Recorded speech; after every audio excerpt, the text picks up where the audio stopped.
artinya sibuk. Jadi dengan salawat tasbih kita minta. Beginilah aksi unjuk rasa di kawasan Bundaran atau di kawasan Patung Kuda, Gambir, Jakarta Pusat, usai Mahkamah Konstitusi membacakan putusan perkara hasil pemilihan umum atau PHPU sengketa Pilpres 2024. Peserta aksi melakukan pembakaran ban sambil membawa bendera merah putih sebagai bentuk protes terhadap hasil Pilpres 2024. Massa juga menolak rezim oligarki dan meminta Mahkamah Konstitusi membuat putusan yang sesuai dengan hati nurani. Orasi dilakukan sejak pukul 11 siang tadi hingga pasca Hakim MK membacakan putusan. Massa mengenakan berbagai atribut aksi seperti spanduk, ikat kepala merah putih, dan poster berisikan tuntutan-tuntutan yang berkaitan dengan hasil Pilpres. Akibat aksi ini, aparat kepolisian menerapkan rekayasa lalu lintas di sejumlah titik dari arah Semanggi menuju Merdeka Barat yang dialihkan ke Kebon Sirih dan Tanah Abang.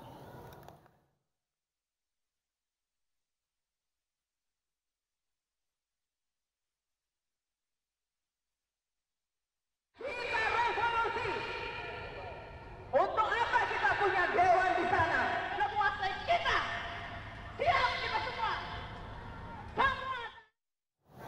Dan untuk mengetahui situasi terkini di kawasan Patung Kuda, kami telah terhubung dengan rekan Faisal Rinaldi. Faisal, selamat sore. Bagaimana kondisi di sana hingga saat ini? Ya, Zila dan juga pemirsa, memang hingga saat ini masa aksi masih bertahan atau masih berlangsung proses penyampaian orasi dari para masa aksi di kawasan Patung Kuda saat ini. Dan Zila dan juga pemirsa, memang tadi juga sempat dilakukannya orasi dari pihak 01 atau Amin, yakni ada Refli Harun yang memang menyampaikan orasi di panggung ataupun di mobil komando, dan juga hingga saat ini juga orasi demi orasi masih terus dibacakan hingga saat ini di kawasan Patung Kuda. Dan Zila dan juga pemirsa, dapat kami sampaikan pula bahwa memang tadi juga sempat dilakukannya pembakaran ban oleh masa aksi di kawasan Patung Kuda ini sebagai bentuk protes dari hasil putusan MK dan juga hasil Pilpres 2024. Nah, kemudian juga Zila, tadi juga kami tahu di sini sempat dilakukannya pembakaran daripada spanduk yang berisikan atau ada foto Jokowi di sana yang juga ikut dibakar oleh masa aksi di sini, yang merupakan juga sebagai bentuk protes daripada masa aksi di sini, sebagai bentuk yang memang diduga Presiden Jokowi ini melakukan cawe-cawe ataupun politik dinasti yang diduga dilakukan oleh Presiden Joko Widodo. Dan Zila dan juga pemirsa, dapat kami sampaikan pula memang hingga saat ini, hingga pukul 5 sore saat ini juga memang masa aksi masih terus berkumpul atau masih terus melakukan orasi di kawasan Patung Kuda ini. Zila dan juga pemirsa, dapat kami sampaikan pula bahwa memang untuk di Jalan Merdeka Barat atau dari arah Patung Kuda menuju ke Mahkamah Konstitusi saat ini juga masih ditutup, maksud kami, di mana untuk masyarakat yang akan melintas memang saat ini dialihkan terlebih dahulu melewati jalur lain. Seperti misalnya yang datang dari arah Semanggi ini bisa melewati Jalan Kebon Sirih, kemudian juga bisa melewati atau memutar melewati Jalan Merdeka Selatan yang memang untuk ke arah Harmoni melewati Jalan Merdeka Barat atau depan gedung Mahkamah Konstitusi saat ini masih ditutup, Zila. Nah, kemudian Zila dan juga pemirsa, dapat kami sampaikan pula bahwa memang tadi Mahkamah Konstitusi juga telah memutuskan atau menolak permohonan gugatan yang disampaikan oleh pihak 01 dan juga pihak 03 terkait hasil Pilpres 2024. MK tadi memutuskan bahwa memang mengatakan tidak ada pihak yang menyatakan keberatan setelah ada Prabowo Gibran ditetapkan sebagai capres dan juga cawapres. Nah, kemudian juga tadi pada putusannya atau pada putusan daripada gugatan dari 01, MK juga menyatakan bahwa dalil yang menganggap adanya cawe-cawe atau politik dinasti yang dilakukan atau yang diduga dilakukan oleh Presiden Jokowi ini, Joko Widodo, memang tidak beralasan menurut hukum. Nah, kemudian juga tadi kami sempat menyampaikan juga bahwa memang untuk gugatan yang disampaikan oleh pihak 03 atau Ganjar Mahfud pun juga ditolak oleh Mahkamah Konstitusi.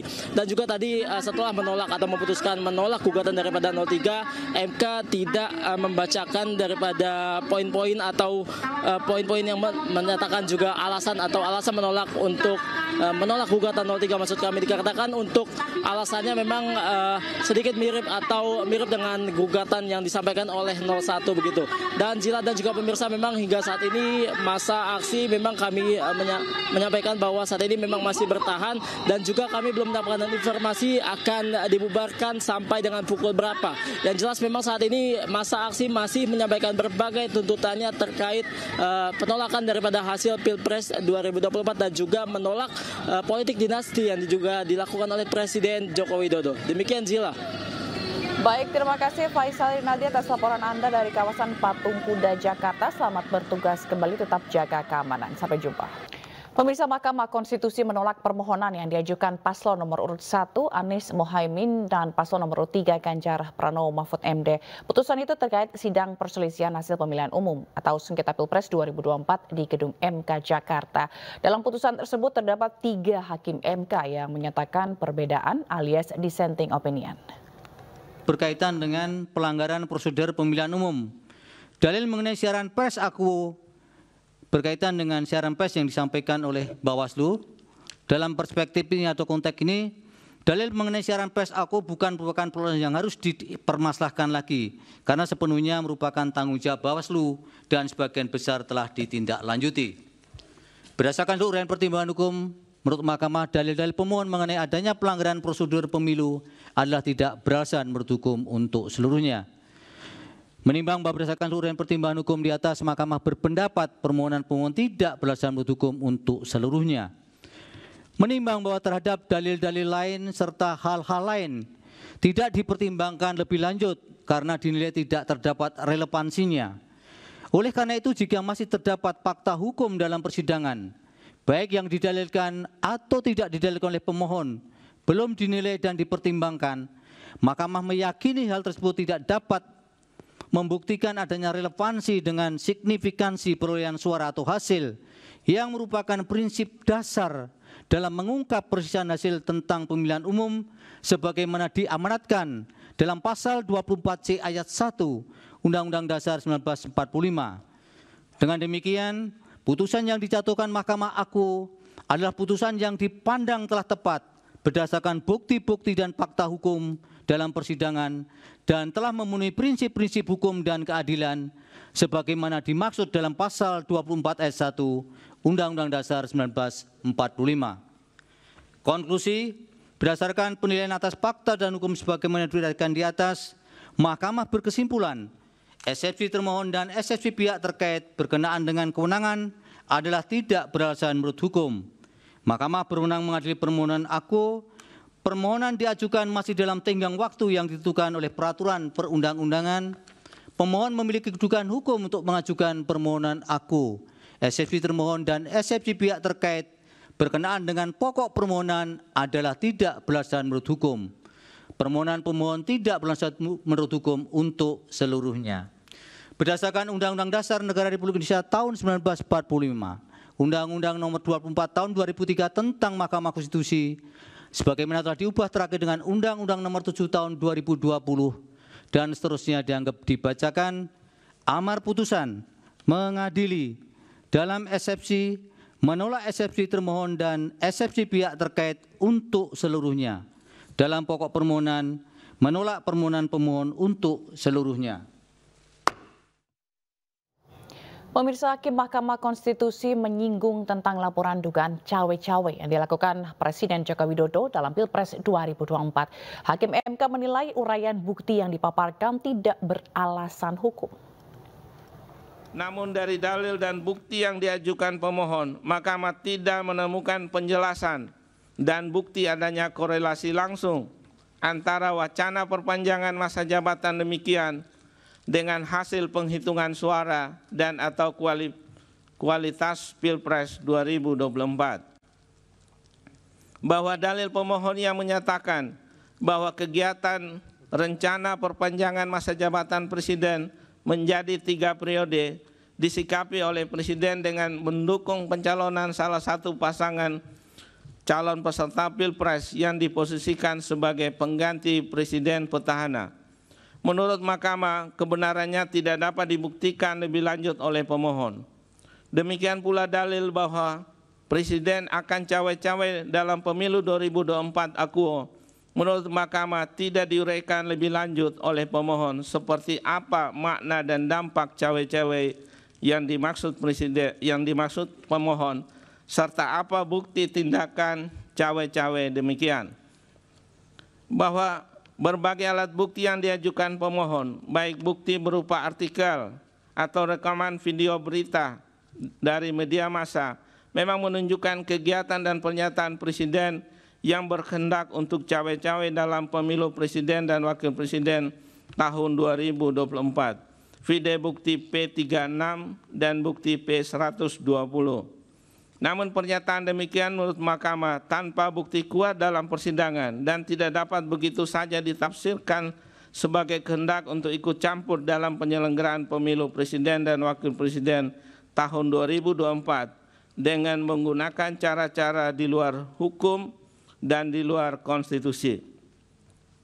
Terlebih terhadap dalil pemohon akuo, Mahkamah tidak mendapat bukti adanya pihak yang keberatan, khususnya dari peserta pemilu Presiden dan Wakil Presiden tahun 2024, setelah ada penetapan pasangan calon Presiden dan Wakil Presiden yang mempersoalkan pernyataan adanya cawe-cawe dari Presiden terhadap penyelenggaraan pemilu Presiden.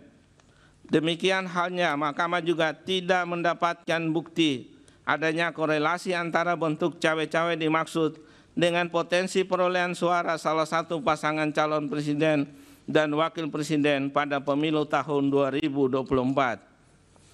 Bahwa berdasarkan pertimbangan hukum sebagaimana diuraikan di atas, Mahkamah menilai dalil pemohon tidak beralasan menurut hukum.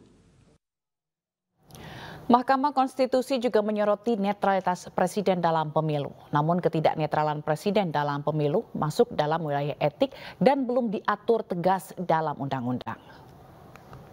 Namun endorsement atau perlekatan citra diri demikian sebagai bagian dari teknik komunikasi persuasif potensial menjadi masalah etika manakala dilakukan oleh seorang presiden yang notabene dirinya mewakili identitas negara, di mana seharusnya presiden bersangkutan berpikir, bersikap, dan bertindak netral dalam ajang kontestasi pemilih pasangan presiden dan wakil presiden yang akan menggantikan dirinya sebagai kepala negara sekaligus kepala pemerintahan.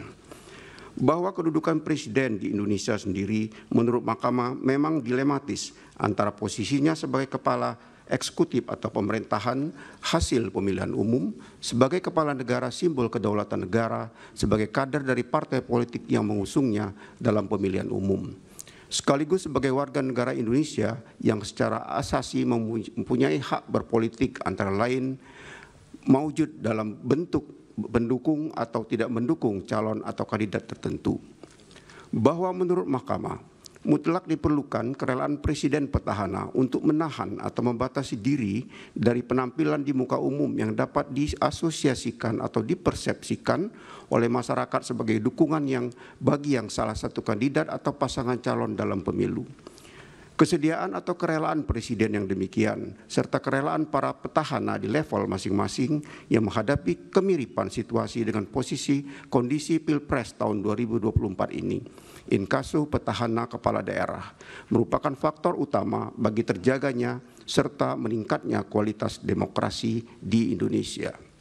Bahwa namun kerelaan adalah wilayah moralitas, etis, ataupun fatsun, sehingga posisi yang berlawanan dengannya, yaitu ketidakrelaan, tentunya tidak dapat dikenai sanksi hukum kecuali apabila wilayah kerelaan demikian telah berlebih dahulu dikonstruksikan sebagai norma hukum larangan oleh pembentuk undang-undang. Bahwa berdasarkan fakta hukum serta indikasi yang terungkap dalam persidangan sebagaimana diuraikan di atas, Mahkamah tidak menemukan landasan hukum untuk dilakukannya tindakan terkait dengan ketidaknetralan presiden yang mengakibatkan keuntungan bagi pihak terkait. Sekali lagi karena tolak ukur ataupun parameter ketidaknetralan presiden dalam pemilu termasuk wilayah etik belum diatur secara tegas dalam peraturan perundang-undangan khususnya di level undang-undang. Apalagi Undang-Undang Dasar 1945 dengan tegas menyatakan bahwa hak untuk tidak dituntut atas dasar hukum yang berlaku surut adalah hak asasi manusia yang tidak dapat dikurangi dalam keadaan apapun. Vide pasal 281 ayat 1 Undang-Undang Dasar 1945. Bahwa terlepas dari anutan asas legalitas demikian, Mahkamah menegaskan perlu perubahan paradigma mengenai netralitas kekuasaan eksekutif demi mewujudkan pemilihan umum yang jujur dan adil sebagaimana amanat pasal 22E ayat 1 Undang-Undang Dasar 1945, pasal 22E ayat 1 AKUO dengan tegas menyatakan bahwa pemilu dilaksanakan berdasarkan azas langsung, umum, bebas, rahasia, jujur, dan adil.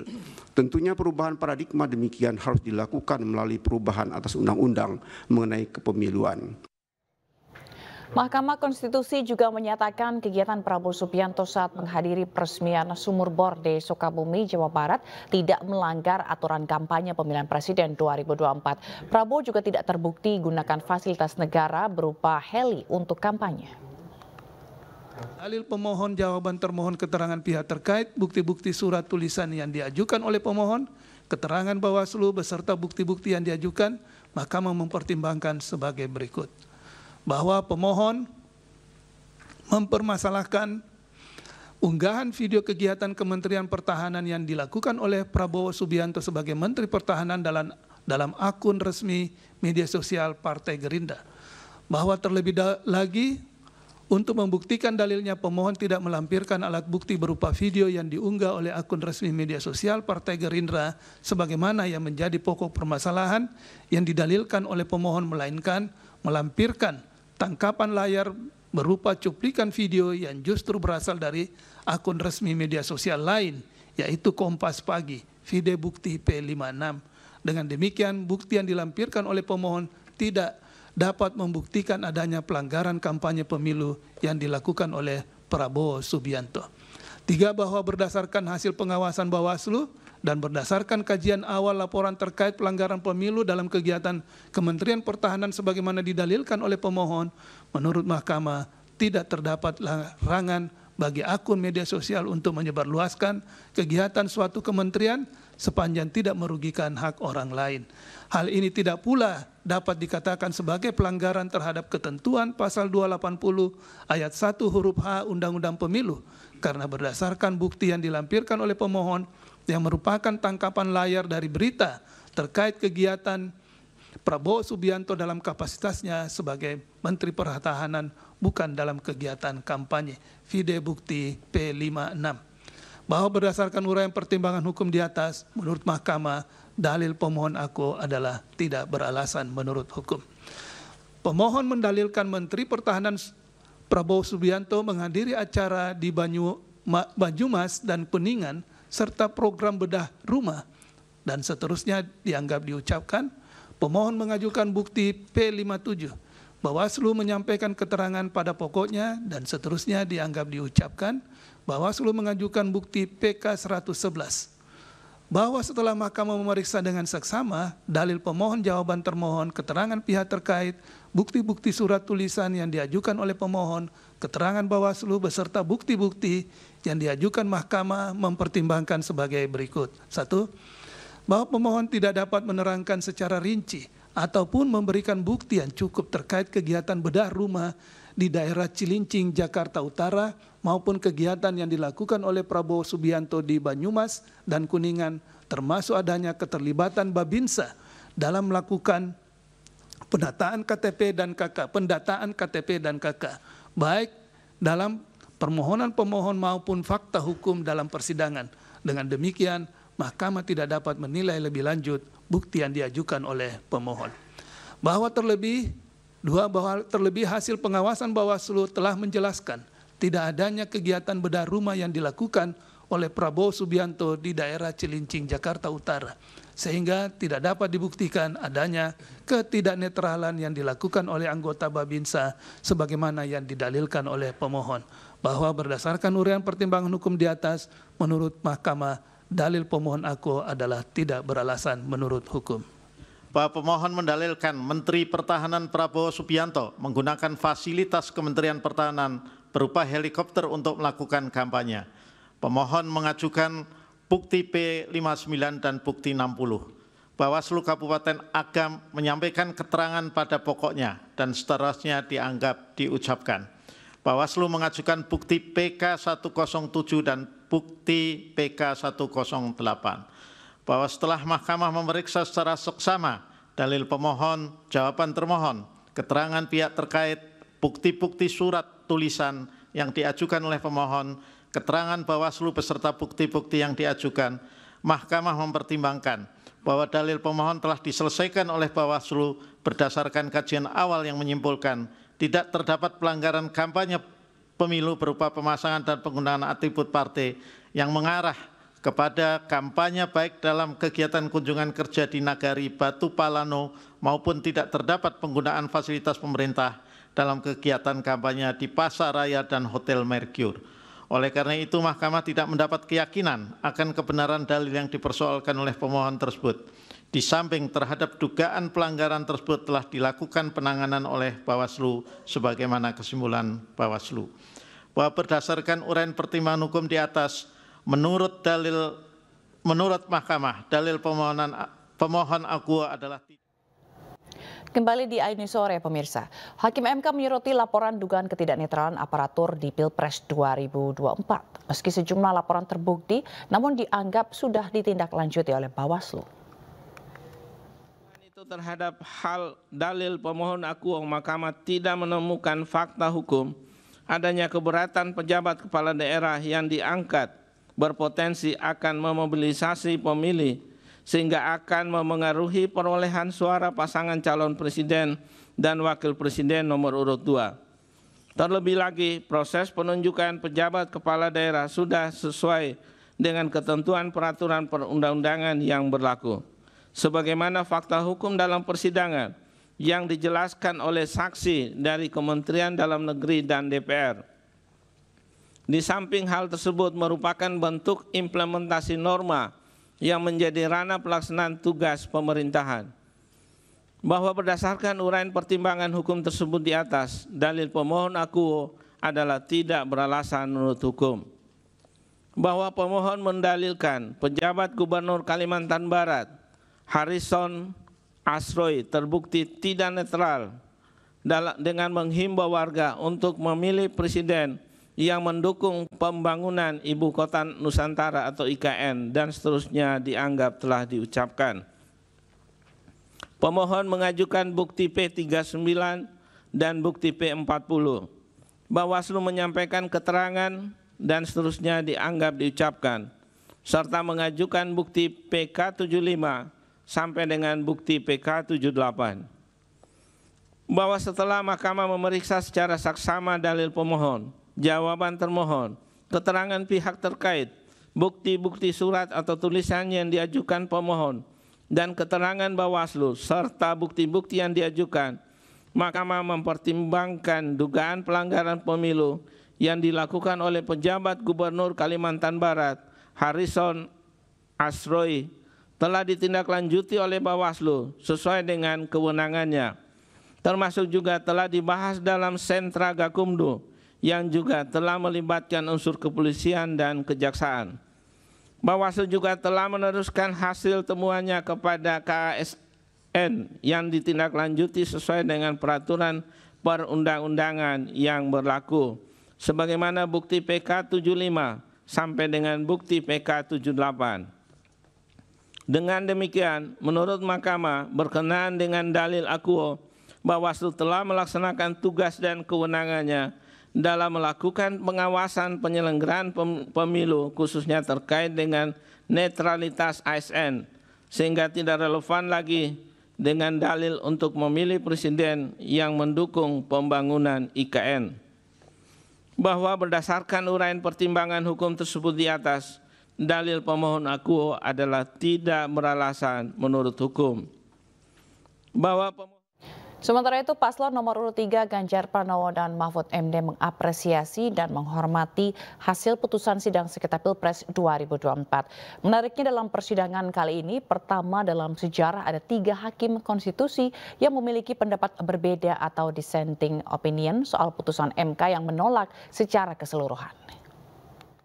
Hakim majelis saya apresiasi yang pertama menerima proses sejak dari awal dan kemudian menyidangkan sampai kemudian tadi diputuskan dan ada dissentingnya.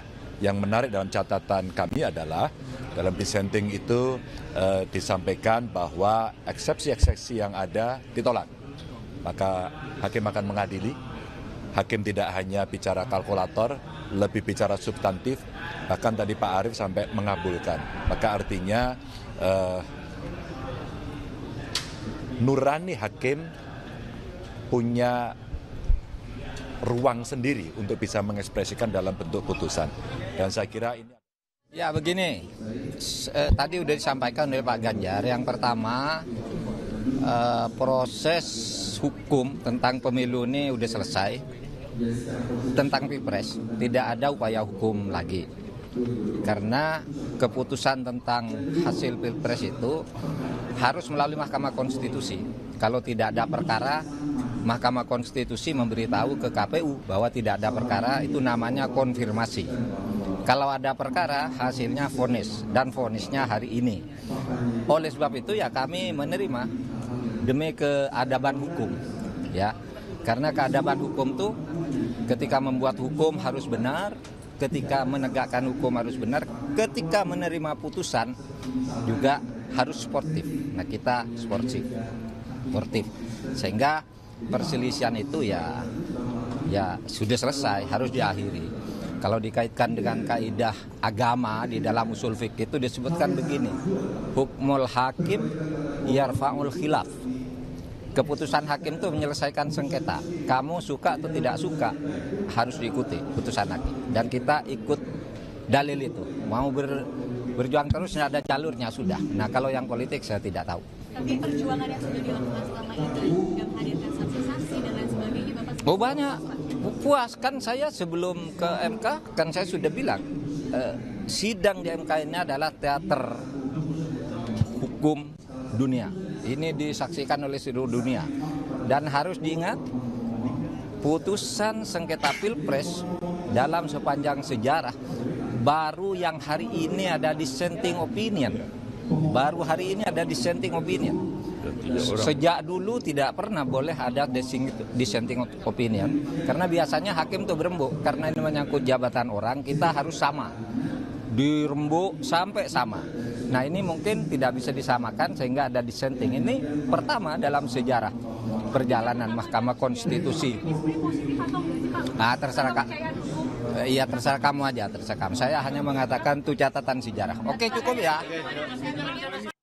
Sementara itu pasangan calon presiden nomor urut 1 Anies Baswedan dan Muhaimin Iskandar menyatakan akan berdiskusi dengan tim hukum sebelum mengambil sikap atas putusan Mahkamah Konstitusi. Kita tadi sudah dengarkan ya keputusan dari MK.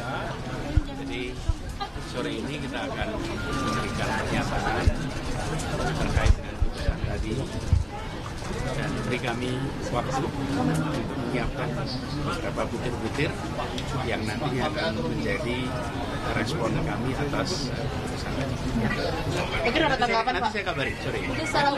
Ada tanggapan mungkin tadi bukti-buktinya tadi. Usai MK menolak permohonan seluruh gugatan Pilpres 2024 baik dari kubu Ganjar Mahfud maupun kubu Anies Muhaimin. Calon wakil presiden terpilih Gibran Rakabuming Raka menunggu arahan dari calon presiden terpilih Prabowo Subianto. Selanjutnya kami akan menunggu arahan dari Pak Prabowo. Tapi kalau ini melihat hasil seperti ini memang sudah diprediksi sebelumnya atau ya enggak lah, hasil putusan MK kok diprediksi. Lihat karena kan gugatannya banyak yang misalnya terlalu ribuan juga kalau misalnya dari kalau masalah itu ya biar diputuskan di MK saya nggak berhak beropini seperti itu. Mas dengan hasil ini apakah rencana untuk merangkul 0103 akan segera direalisasikan? Untuk itu keputusannya di Pak Prabowo ya. Sekarang semuanya menunggu arahannya Pak Prabowo dulu. Ya, nanti akan kami update lagi. Semoga dalam waktu dekat ada ada. Ya ntar aja. Ya biar penasaran. Mas, kalau nggak seru kalau di spill sekarang ya. Nanti aja ya. Itu tadi jawaban saya. Kami menunggu arahan dari Pak Prabowo untuk selanjutnya ya. Kita untuk beberapa hari ke depan sekali lagi kami tetap fokus untuk menyelesaikan tugas-tugas di.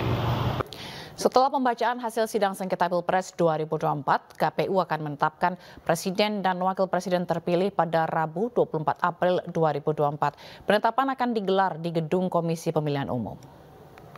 Terhadap semua pokok permohonan, baik permohonan yang diajukan oleh pasangan calon nomor 1 maupun nomor 3, atau dalam perkara nomor 1 maupun nomor 2, itu dinyatakan bahwa semua pokok permohonannya adalah tidak beralasan menurut hukum.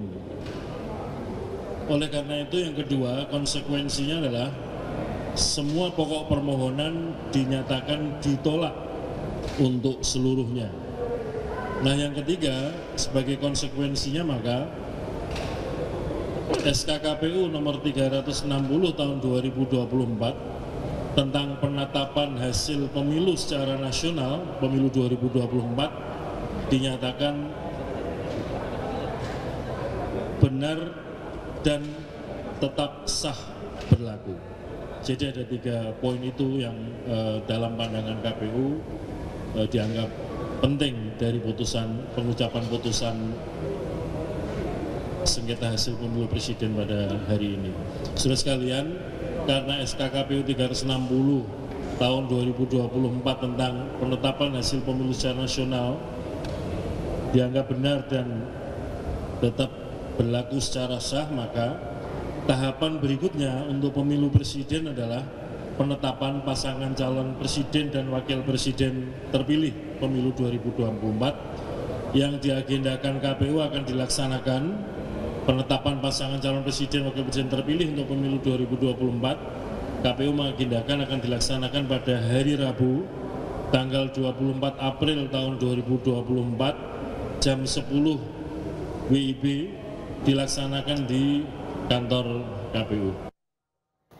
Pemirsa, Hakim Mahkamah Konstitusi Eni Nurbaningsih menyoroti Bawaslu yang tidak sungguh-sungguh menangani laporan adanya ketidaknetralan PJ Kepala Daerah.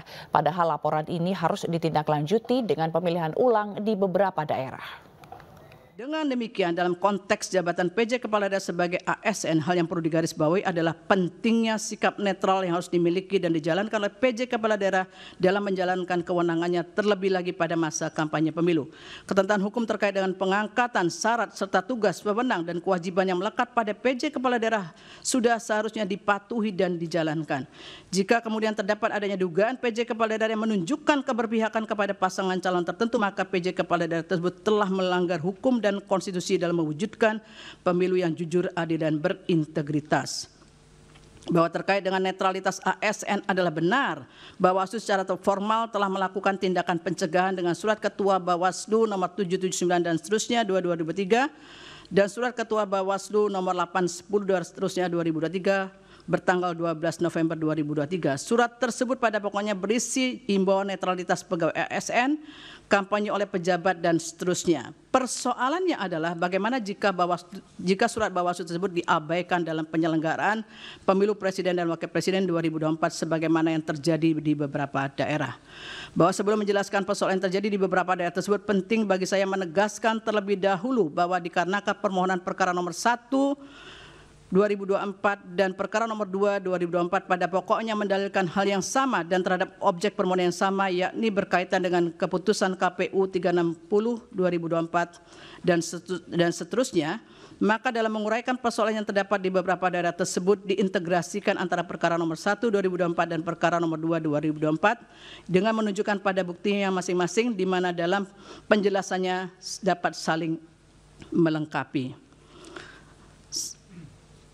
Selanjutnya, beberapa daerah yang didalilkan adanya ketidaknetralan PJ Kepala Daerah tersebut termasuk di dalamnya terkait dengan ketidaknetralan pejabat dan aparat negara adalah sebagai berikut, yaitu 1 di Kalimantan Barat, bahwa dalam permohonannya pemohon mendalilkan mengenai ketidaknetralan PJ kepala daerah pejabat negara aparatur negara di Provinsi Kalimantan Barat pada masa pemilu 2004 sebagai berikut, huruf A, B, dan seterusnya dianggap dibacakan. Terhadap dalil pemohon di atas, Mahkamah seharusnya juga mempertimbangkan berbagai laporan temuan Bawaslu berkenaan dengan permasalahan netralitas pejabat sebagaimana didalilkan oleh pemohon berkenaan dengan PJ Gubernur Kalimantan Barat yang dianggap tidak netral dalam masa kampanye 2024. Bawaslu dalam keterangannya memberikan penjelasan sebagai berikut, huruf A, B, dan seterusnya dianggap dibacakan. Bahwa berdasarkan hasil temuan Bawaslu di atas telah terbukti PJ Gubernur melakukan pelanggaran terhadap netralitas dalam masa kampanye pemilu 2024.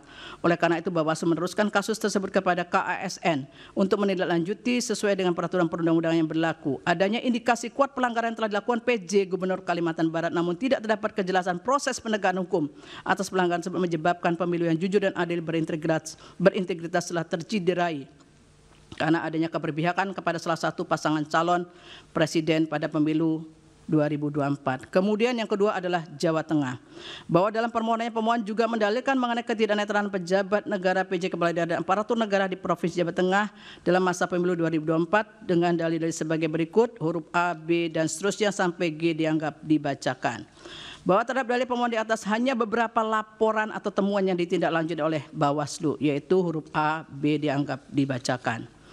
Bahwa berdasarkan hasil pemeriksaan Bawaslu di atas terhadap laporan terkait dengan adanya penyambutan oleh PJ Gubernur Jawa Tengah kepada salah satu pasangan calon dan penggunaan warna baju biru yang mirip dengan tim kampanye nasional Prabowo Gibran, Bawaslu menyimpulkan bahwa laporan tersebut memenuhi syarat formil namun tidak memenuhi syarat material dan tidak diregistrasi. Dalam konteks ini, oleh karena Bawaslu menyatakan laporan tidak memenuhi syarat material untuk diperiksa lebih lanjut, maka masih terdapat permasalahan berkenaan dengan netralitas PJ Gubernur Jawa Tengah. Selanjutnya terlepas dari Bawaslu telah melaksanakan tugas pengawasan melalui penelusuran dan hasilnya dinyatakan tidak terbukti terdapat pelanggaran, namun hasil penelusuran tersebut tidak cukup meyakinkan bahwa PJ Gubernur telah bersikap netral, apalagi Bawaslu tidak bersungguh-sungguh untuk menindaklanjuti laporan tersebut.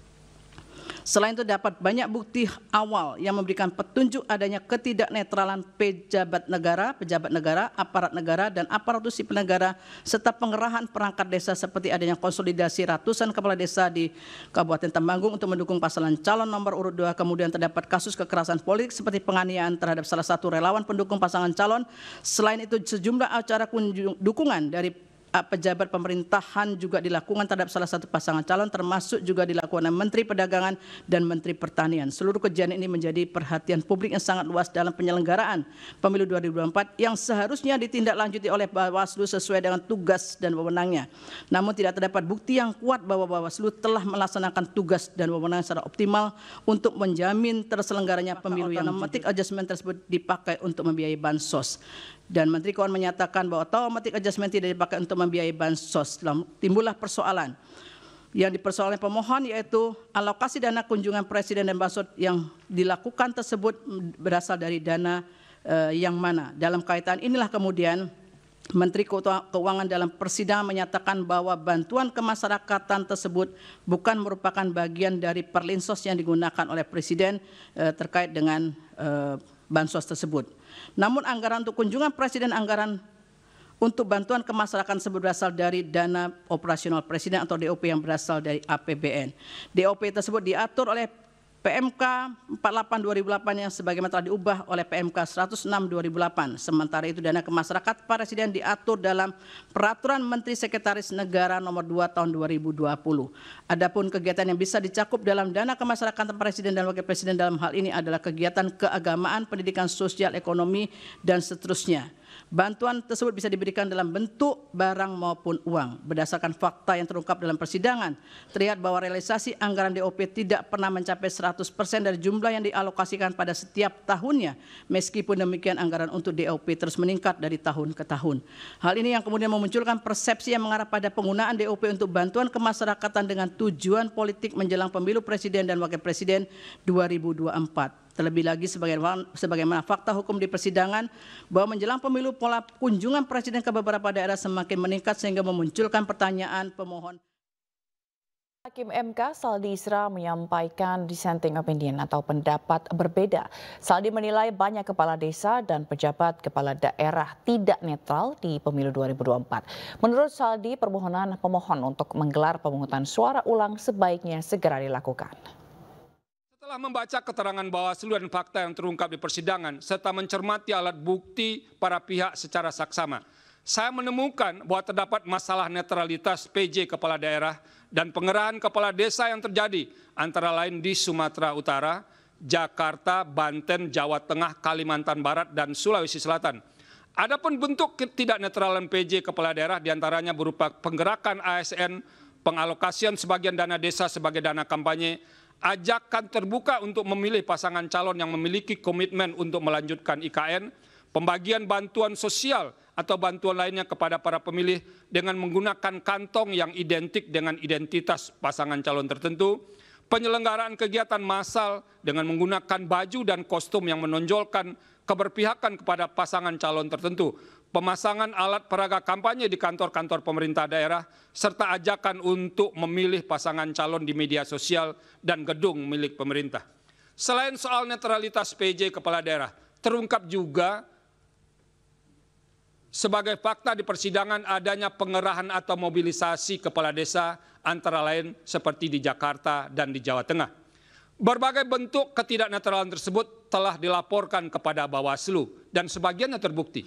Terhadap lapor yang terbukti tersebut, Bawaslu telah merekomendasikan kepada instansi terkait seperti Komisi Aparatur Sipil Negara untuk menindaklanjuti karena terbukti melanggar peraturan perundang-undangan lainnya.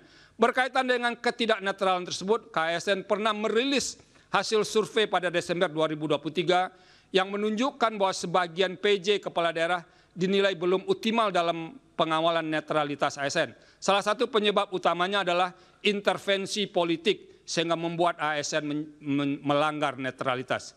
Sementara itu, menimbang bahwa berdasarkan seluruh pertimbangan hukum di atas, dalil pemohon sepanjang berkenaan dengan politisasi bansos dan mobilisasi aparat atau aparatur negara, penyelenggara negara adalah beralasan menurut hukum. Oleh karena itu, demi menjaga integritas penyelenggaraan pemilu yang jujur dan adil, maka seharusnya Mahkamah memerintahkan untuk melakukan pemungutan suara ulang di beberapa daerah sebagaimana yang disebut dalam pertimbangan hukum di atas. Terima kasih.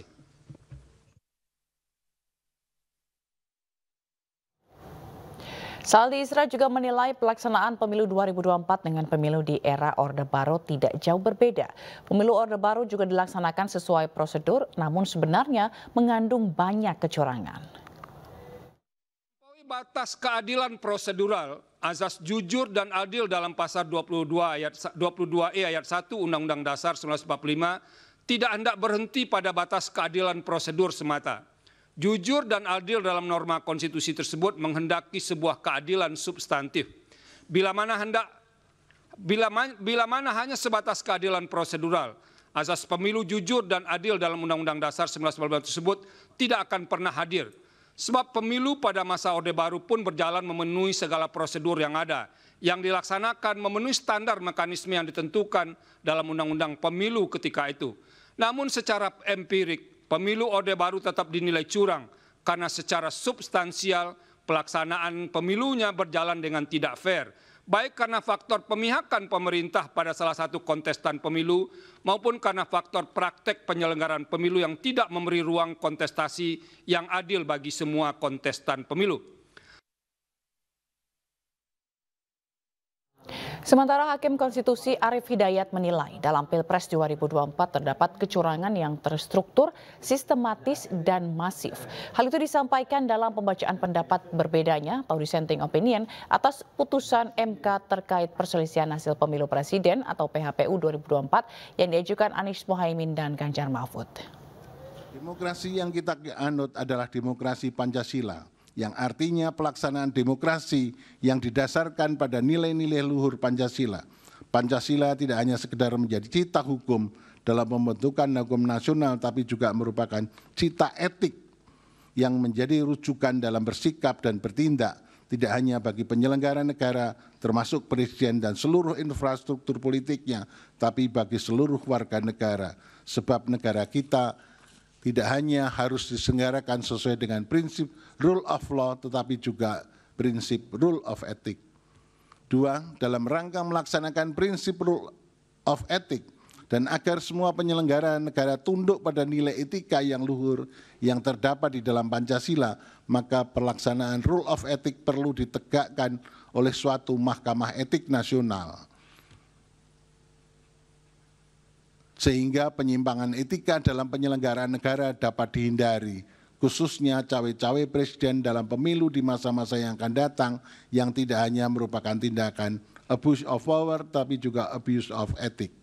3. Desain hukum pemilu, terutama konstrain waktu penyelesaian sengketa perselisihan hasil pemilihan umum perlu ditambah tidak hanya 14 hari dengan mempertimbangkan ruang lingkup wilayah sengketa yang meliputi wilayah Indonesia sehingga didapat waktu penyelesaian yang rasional, proporsional dengan mengingat adanya waktu pemilihan presiden putaran kedua dan waktu jadwal ketatanegaraan pada bulan Oktober.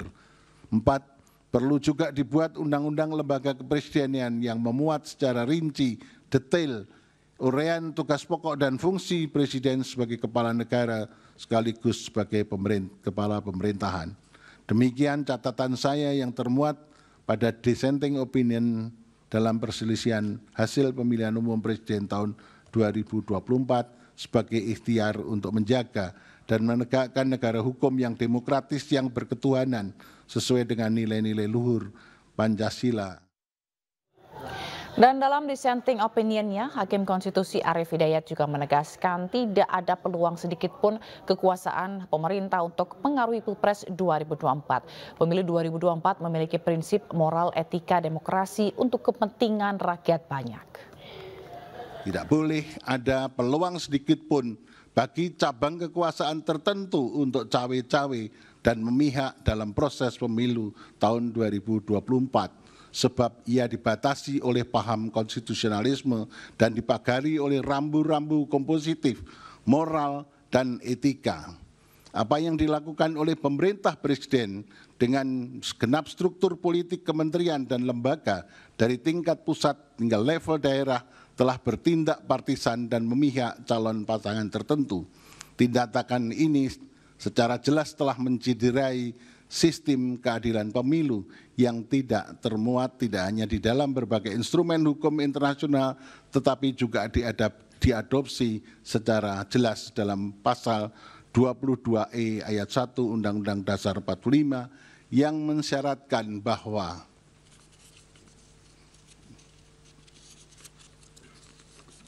penyelenggaraan pemilu harus dilaksanakan secara langsung, umum, bebas, dan rahasia, serta jujur dan adil. Pada titik inilah pemerintah telah melakukan pelanggaran pemilu secara terstruktur dan sistematis. Termohon dan pihak terkait tidak dapat diterima dalam pokok permohonan, mengabulkan permohonan untuk sebagian, memerintahkan untuk dilakukan pemilihan suara ulang di provinsi yang terbukti, Provinsi DKI, Provinsi Jawa Barat, Provinsi Jawa Tengah, Provinsi Jawa Timur, Provinsi Bali, dan Provinsi Sumatera Utara. Terakhir, perlu saya sampaikan, demikian pendapat berbeda dissenting opinion yang saya sampaikan dalam perselisihan hasil pemilihan umum Presiden tahun 2024. Hal ini saya lakukan sebagai wujud tanggung jawab moral dan penilaian profesional atau professional judgment sebagai seorang hakim konstitusi sekaligus sebagai akademisi yang independen yang memutus sesuai dengan kewenangan serta kemampuan dan kapabilitasnya yang kelak akan saya pertanggungjawabkan kehadirat Tuhan Yang Maha Esa Allah Subhanahu wa Ta'ala sebagaimana sumpah saya sebagai seorang hakim yang perlu saya bacakan pada kesempatan ini. Demi Allah, saya bersumpah bahwa saya akan memenuhi kewajiban hakim konstitusi dengan sebaik-baiknya dan seadil-adilnya, memegang teguh Undang-Undang Dasar Negara Republik Indonesia tahun 1945 dan menjalankan segala peraturan perundangan dengan seluruh-seluruhnya menurut Undang-Undang Dasar Negara Republik Indonesia tahun 1945 serta berbakti kepada nusa dan bangsa. Sumpah hakim konstitusi yang diucapkan tak kala saya dilantik pertama kali menjadi hakim konstitusi bersifat final and binding di dunia maupun di akhirat bagi seorang hakim. Oleh karenanya, sumpah dan keyakinan hakim menjadi kunci keadilan bagi masyarakat. Selain itu, pudar dan menurunnya standar etik khususnya bagi penyelenggara negara menjadi musabab perlu adanya kepedulian akan pentingnya menjaga keseimbangan antara penegakan hukum, rule of law, dan penegakan etik atau rule of ethic sesuai dengan nilai-nilai luhur Pancasila. Jikalau ini tidak dilakukan, maka akan terjadi tragedi berhukum dan berkonstitusi di negara hukum yang demokratis berdasarkan Pancasila yang dapat menjauhkan kita dari cita-cita menuju negara Indonesia. Ya, untuk membahas terkait isi putusan MK, kami telah terhubung dengan pakar hukum tata negara Denny Indrayana. Selamat malam Pak Denny, apa kabar? Selamat malam Mbak Salva, apa kabar? Baik, Pak Denny, bagaimana tanggapan Anda setelah tadi menyimak isi putusan MK? Ya, pertama putusannya sebenarnya sudah bisa diprediksi ya, melihat situasi dan kondisi politik hukum kita dari berbagai angle, dari misalnya permohonannya, pembuktiannya, komposisi hakimnya, memang sulit kemudian adonan itu menghasilkan permohonan dikabulkan. Bahwa permohonan ditolak itulah yang paling mungkin maksimal di tengah bagaimana hukum kita memang sedang sangat problematik ya, karena diintervensi oleh kekuatan uang dan kekuatan kuasa. Kalau bahasa Profesor Jimli Sidiki, hukum kita ini sulit menggunakan akal tulus, yang lebih banyak dominannya adalah akal bulus dan akal hulus. Nah, meski demikian, catatan keduanya adalah ini kali pertama dalam sejarah pemilihan presiden ada dissenting opinion. Jadi 3 hakim, Profesor Saldi, Profesor Eni Nurbaningsih, Profesor Arif, ini belum pernah sejak 2004 sampai sekarang ada pendapat yang berbeda atau dissenting opinion.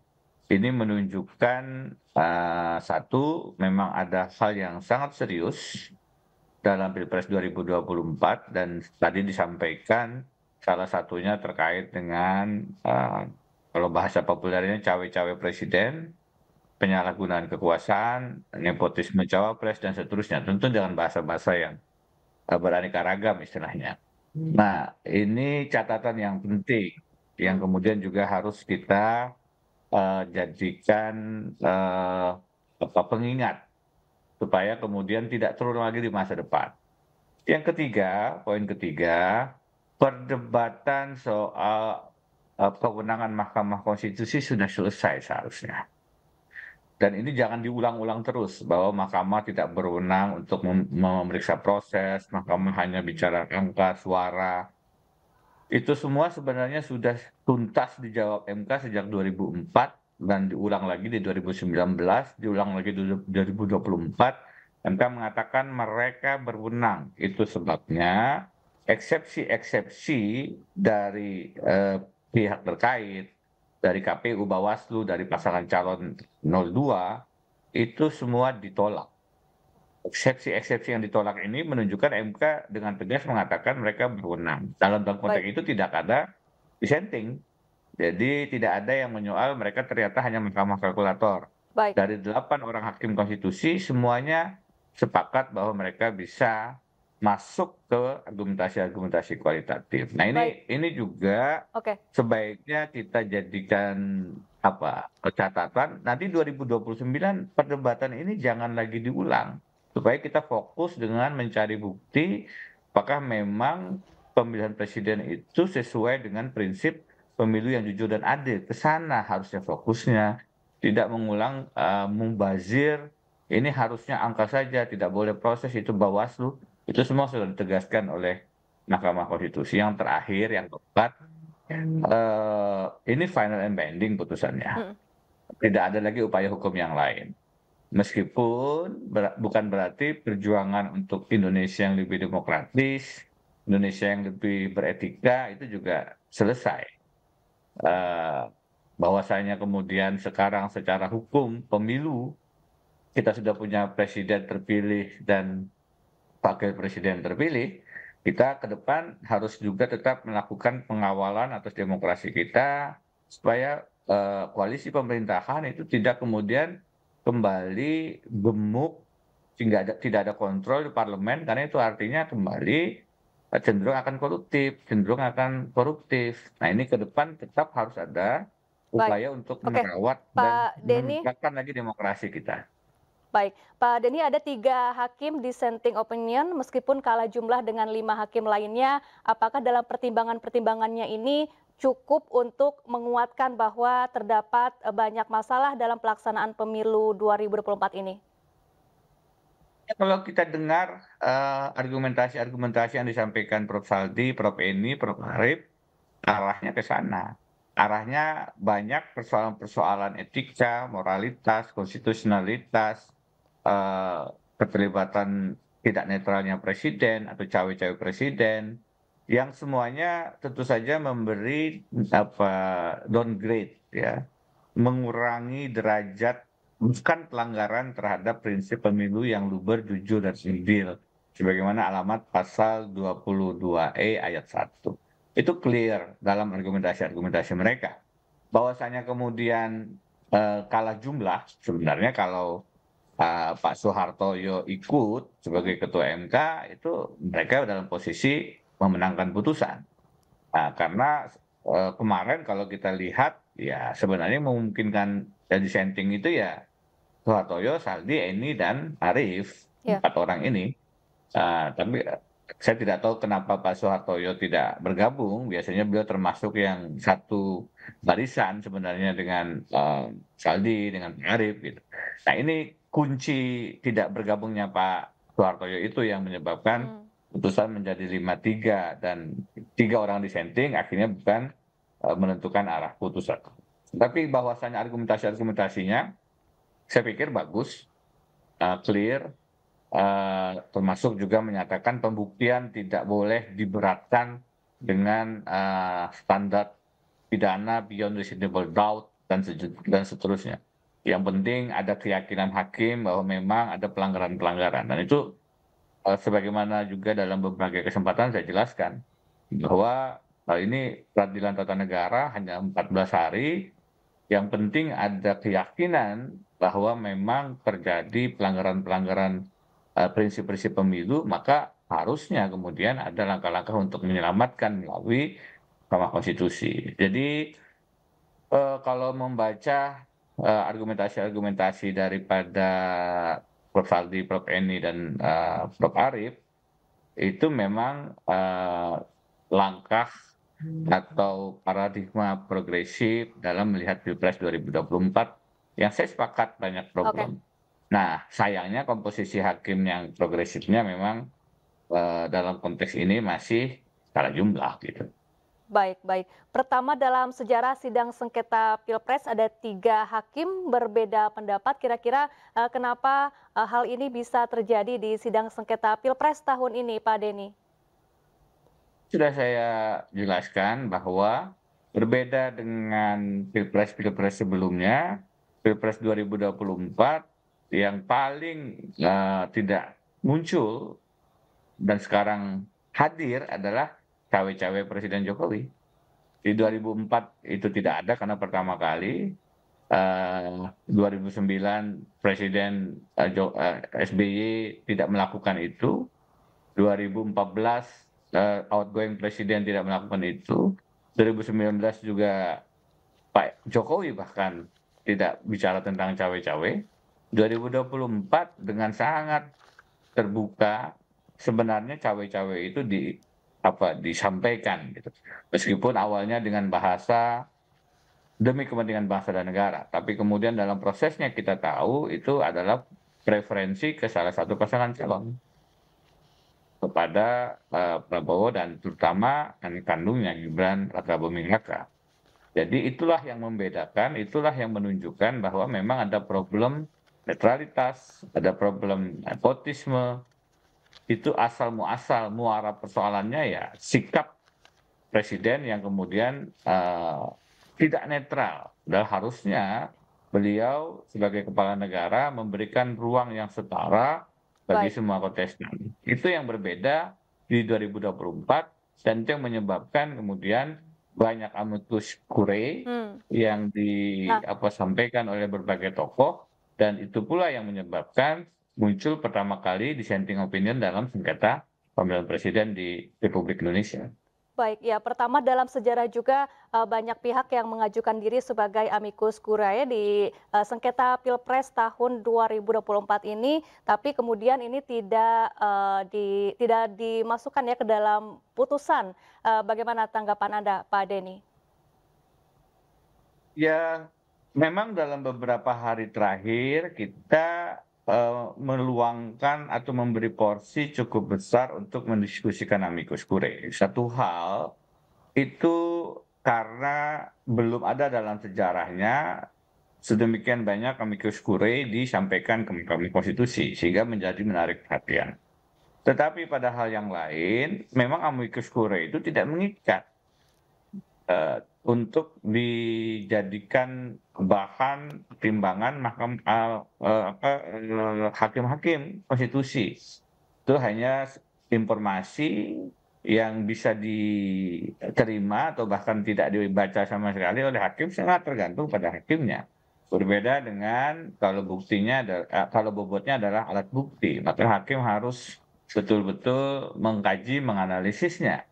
Amicus curiae, ya makanya kemudian diberi batas waktu yang hanya diperhatikan hanya 14 dari sekian puluh amicus curiae itu tidak semuanya kemudian dijadikan bahan timbangan. Jadi memang bahwasanya ini menjadi perhatian karena baru pertama muncul sedemikian banyak, oke, tapi memberi bobot dan harapan bahwa kemudian itu menjadi bahan yang sangat dipertimbangkan oleh hakim konstitusi secara hukum acara juga keliru. Jadi memang akhirnya seperti kita lihat tidak demikian penting bobot amicus curiae itu dalam putusan sengketa Pilpres 2024 ini.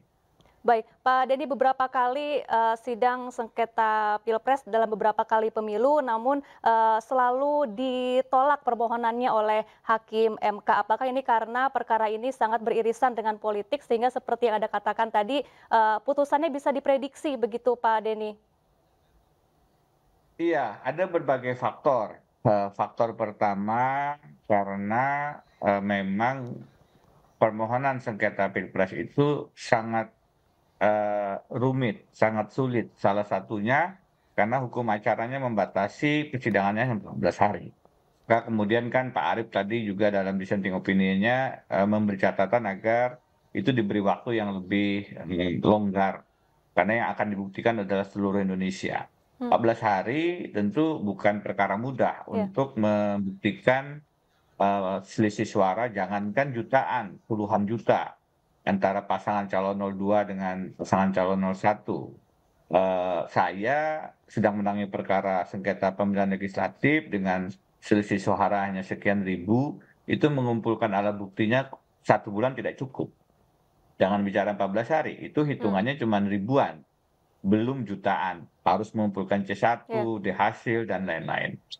Itu persoalan pertama. Jangka waktu yang sangat singkat, speedy trial sangat terbatas, saksinya, ahlinya juga dibatasi. Yang kedua, ada faktor komposisi hakim sendiri. Nah, untuk kemudian hakim bisa mengabulkan satu sengketa hasil Pilpres dari pengalaman 2004 sampai 2024, itu hakim-hakimnya tidak mungkin punya pendekatan yang tekstual, konservatif. Kalau pendekatannya sangat prosedural, kuantitatif, tekstual, pembuktian harus dalam skala kualitas beyond reasonable doubt, maka tidak mungkin ada sengketa Pilpres yang dikabulkan. Itu yang kedua. Yang ketiga yang disampaikan oleh Mbak Sapa tadi, bahwa ini bobot politiknya tidak kecil. Ini akan menentukan siapa orang yang bertugas di kantor kepresidenan, siapa pemimpin eksekutif kita, kepala negara kita yang membawahi semua unsur birokrasi, militer, dan segala sesuatu yang terkait dengan pemerintahan. Karena itu orang yang sangat kuat ini pasti punya bobot politik, kepentingan politik yang tidak kecil. Dan itulah yang kemudian salah satu yang paling mempengaruhi. Saya terus terang masih belum yakin bahwa Mahkamah Konstitusi kita bisa steril. Teorinya mereka betul-betul harus independen, tidak boleh diintervensi. Tapi sejarah mencatat, membuktikan ada ketua MK yang pernah ditangkap KPK divonis seumur hidup, ada hakim konstitusi yang juga dikorupsi. Sayang sekali waktu kita terbatas. Terima kasih Pak Denny Indrayana, pakar hukum tata negara, telah bergabung bersama kami di iNews Sore. Pemirsa, perempuan di Kalimantan Selatan bergerak melakukan penanaman pohon untuk menyukseskan program Revolusi Hijau. Kegiatan itu sekaligus memaknai peringatan Hari Kartini 2024 dengan tema Bakti Perempuan untuk Hijaukan Banua di Taman Hutan Tropis Indonesia di Banjarbaru.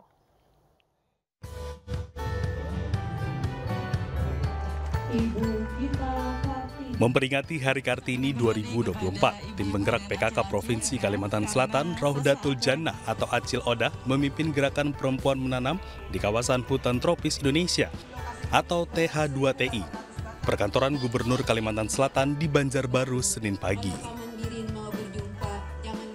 Sebelum penanaman serentak, Gubernur Kalsel Sahbirin Nur atau Paman Birin turut melepas 300 ekor burung sebagai bentuk konservasi fauna.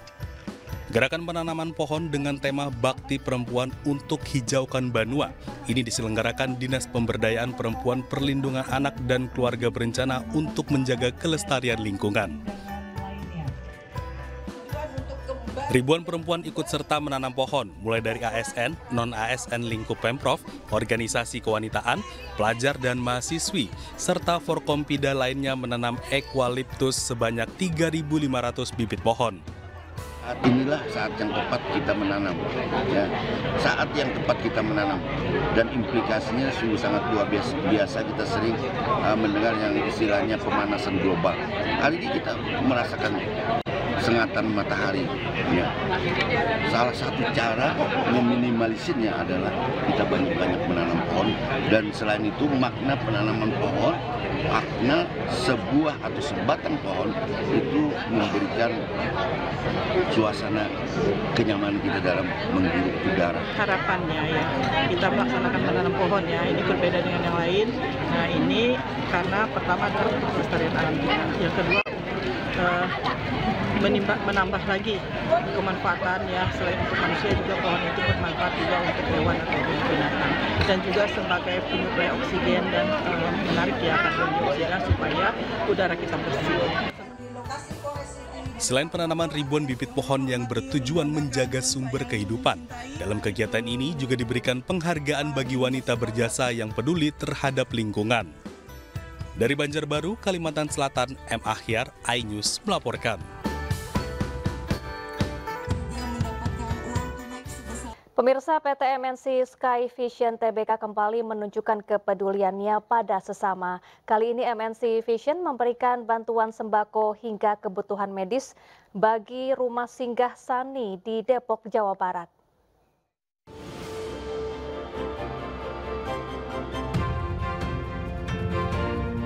Rumah Singgah Saya Anak Negeri Indonesia atau tempat anak berjuang untuk sembuh di Jalan Barito Abadi Jaya, Kota Depok, Jawa Barat, terus membantu anak-anak yang sedang berjuang untuk sembuh. Perjuangan pihak Rumah Singgah dan anak-anak ini mendapat perhatian dari PT MNC Sky Vision Tbk.